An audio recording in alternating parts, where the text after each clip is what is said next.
visokom javore mali Joško Čupí.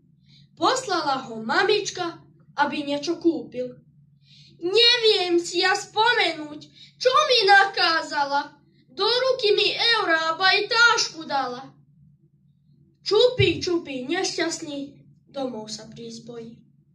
Čo povedia rodičia, súrodenci moji? Ide k nemu stará mať, po hlave ho hladí. Prečo, chlapče, zabúdaš, veď si ešte mladý? Babka, ja som zabudol, čo mi hovorili, lebo som sa sústredil vtedy na mobily. Hral som takú dobrú hru, nepočul som slova.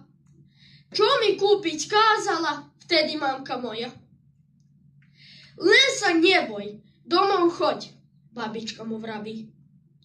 Povedz mamke pravdu len, isto sa to spraví.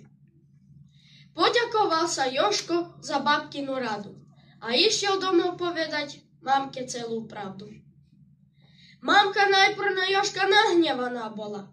Ty vždy vravíš to isté, denne dookola. Prečo si ma nepočul? Prečo máš ten mobil? Mal si kúpiť jeden chlieb. Si to neurobil. Prepáč, mami. Ja už ťa viac počúvať musím.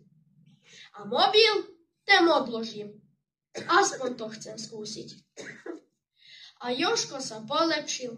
Má rád mamku ocka. Po čase sa pochváli, od nich už len dočkal.